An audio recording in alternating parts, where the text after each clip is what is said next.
নমস্কাৰ মই মৌজিদ বন্ধুসকল পলকতা চাওকজি সন্ধিয়াৰ 7টা গুৰুত্বপূৰ্ণ খবৰ।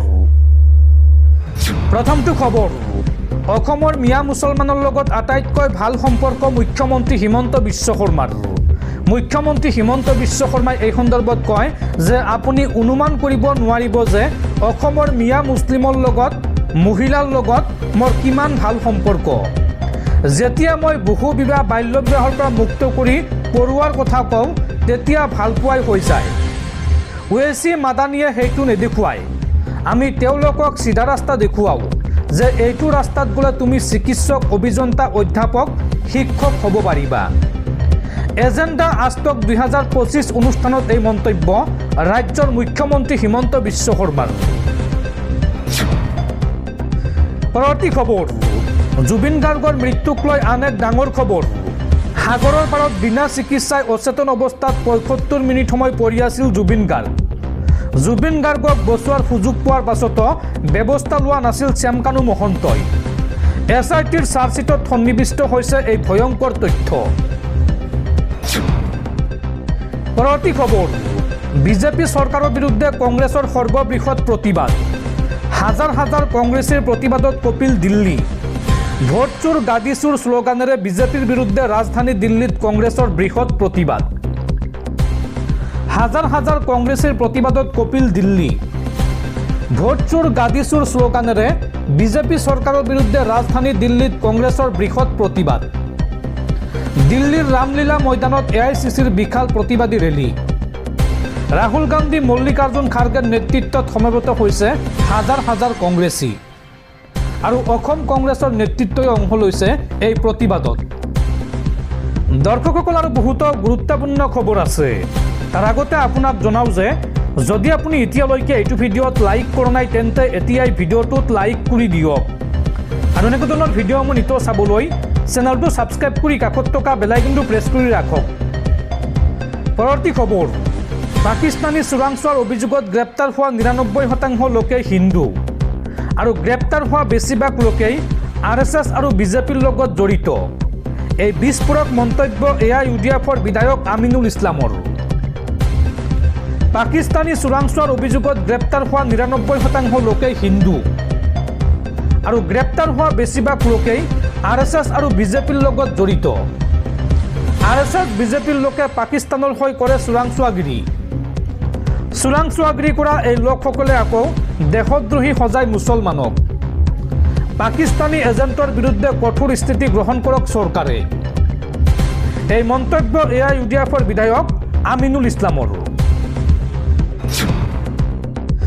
পৰৱৰ্তী খবৰ, ৰাজ্যৰ লাখ লাখ মহিলালৈ ভাল খবৰ।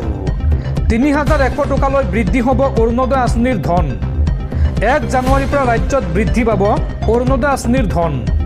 এই সন্দৰ্ভত বৃহৎ ঘোষণা মুখ্যমন্ত্ৰী হিমন্ত বিশ্ব শৰ্মাৰ।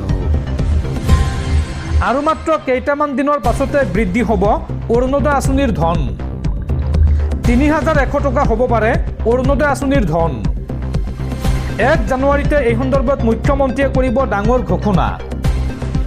১ জানুৱাৰীৰ পৰা বৃদ্ধি পাব পাৰে অৰুণোদয় আঁচনিৰ ধন। ৰাজ্যৰ লাখ লাখ অৰুণোদয় আঁচনিৰ হিতাধিকাৰীৰ বাবে মুখ্যমন্ত্ৰীৰ ডাঙৰ ইংগিত। এইখন চৰকাৰে দিয়া প্ৰতিশ্ৰুতি ১০০% পালন কৰিছে। এই মন্তব্য মুখ্যমন্ত্ৰী হিমন্ত বিশ্ব শৰ্মাৰ। পৰৱৰ্তী খবৰ, অসমত পুনৰ কাৰ অধীনত 2 বাংলাদেশী হিন্দু নাগৰিকে লাভ কৰিলে ভাৰতীয় নাগৰিকত্ব। ৰাজ্যজুৰি কা বিৰোধী সংগ্ৰামৰ শ্বহীদক স্মৰণৰ দিনটোতেই অসমত ভাৰতীয় নাগৰিকত্ব লাভ কৰে মহিলাসহ 2গৰাকী বাংলাদেশী নাগৰিকে। ভাৰতীয় নাগৰিকত্ব লাভ কৰা বেনাৰ্জী উপাধিৰ 40 বছৰীয়া মহিলাগৰাকীৰ লগতে আন এজন 61 বছৰীয়া পুৰুষেও কাৰ অধীনত এই অধিকাৰ লাভ কৰে। উৰিষ্যাৰ বিজেপি চৰকাৰেও একেদিনাই ৩৫জন বাংলাদেশী নাগৰিকক কাৰ অধীনত নাগৰিকত্ব প্ৰদান কৰে আৰু অসমতো ভাৰতীয় নাগৰিকত্ব বিচাৰি একাধিক বাংলাদেশী নাগৰিকে আবেদন কৰা বুলি প্ৰকাশ পাইছে তথ্য। পৰৱৰ্তী খবৰ, ৰাজ্যত পুনৰ ভয়ংকৰ পথ দুৰ্ঘটনা। এইবাৰ চিলাপথাৰৰ দীপাত মাজনিশা ভয়ংকৰ পথ দুৰ্ঘটনাত মৃত্যু হৈছে 2জন যুৱকৰ, লগতে আহত হৈছে আন 4জন যুৱক। দুৰ্ঘটনাত মৃত্যু হোৱা যুৱক 2জন হৈছে ক্ৰমে অচিন পেগু আৰু সুশীল দলে আৰু এই ঘটনাত গুৰুতৰভাৱে আঘাতপ্ৰাপ্ত হৈছে আন 4জন যুৱক। উল্লেখযোগ্য যে ট্ৰেক্টৰ আৰু চাৰিচকীয়া বাহনৰ মুখামুখি সংঘৰ্ষৰ ফলত সংঘটিত হয় এই ভয়ংকৰ পথ দুৰ্ঘটনা।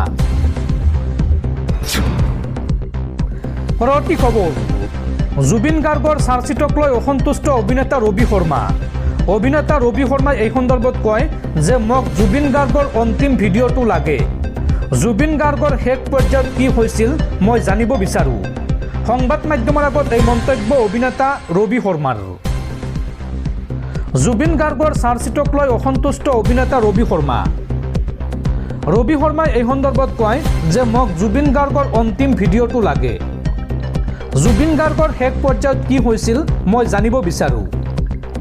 জুবিন গাৰ্গৰ বন্ধু অনুৰাগী হিচাপে এই কথা জনাৰ মোৰ অধিকাৰ আছে আৰু চাৰ্জশ্বিটখন গৰিমাই গ্ৰহণ কৰাটো মোৰ ভাল লগা নাই। আমি আগৰ পৰা যি ধাৰণা কৰিছিলোঁ সেই ধাৰণাবোৰ সঁচা হৈছে। এই মন্তব্য অভিনেতা ৰবি শৰ্মাৰ।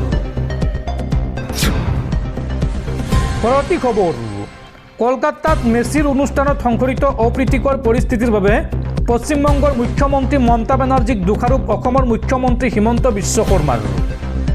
মমতা বেনাৰ্জীক গ্ৰেপ্তাৰ কৰিব লাগে বুলি মন্তব্য হিমন্ত বিশ্ব শৰ্মাৰ। পৰৱৰ্তী খবৰ, জনমুৰি আয়োগ লৈ ডাঙৰ খবৰ।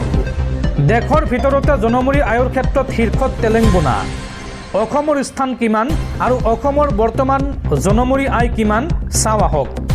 তেলেংগানাৰ বৰ্তমান সময়ত জনমুৰি আয় হৈছে 3.87 লাখ টকা। কৰ্ণাটকৰ জনমুৰি আয় হৈছে 3.80 লাখ টকা। তামিলনাডুৰ জনমুৰি আয় হৈছে 3.61 লাখ টকা। আৰু দেশৰ ভিতৰত আটাইতকৈ দৰিদ্ৰ ৰাজ্য বিহাৰৰ জনমুৰি আয় হৈছে মাত্ৰ 69,000 টকা। আৰু অসমৰ জনমুৰি আয় হৈছে 1.59 লাখ টকা। শেহতীয়াকৈ প্ৰকাশ পাইছে এই তথ্য।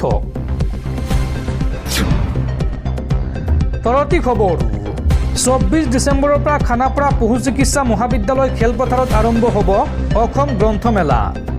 14 দিনীয়াকৈ অনুষ্ঠিত হ'বলগীয়া এই গ্ৰন্থমেলাৰ সামৰণি পৰিব 6 জানুৱাৰী আৰু আজি গ্ৰন্থমেলাৰ লাই খুঁটা স্থাপন কৰা হয়। পৰৱৰ্তী খবৰ, প্ৰাণৰ শিল্পী জুবিন গাৰ্গক কম দামী কাপোৰ কিনি দি সিদ্ধাৰ্থই পিন্ধিছিল দামী কাপোৰ। SITৰ চাৰ্জশ্বিটত সিদ্ধাৰ্থৰ লুণ্ঠনৰ দস্তাবেজ। জুবিন গাৰ্গে ছিংগাপুৰলৈ নিয়া বেগত পোৱা গৈছে জুডিঅ'ৰ পৰা ক্ৰয় কৰা 750 টকীয়া চাৰ্ট আৰু ইয়াৰ বিপৰীতে জুবিন গাৰ্গৰ মেনেজাৰ সিদ্ধাৰ্থ শৰ্মাই পিন্ধিছিল 44,000 টকীয়া টি-চাৰ্ট। SITৰ চাৰ্জশ্বিটত পোহৰলৈ আহিছে এইসমূহ বিস্ফোৰক তথ্য।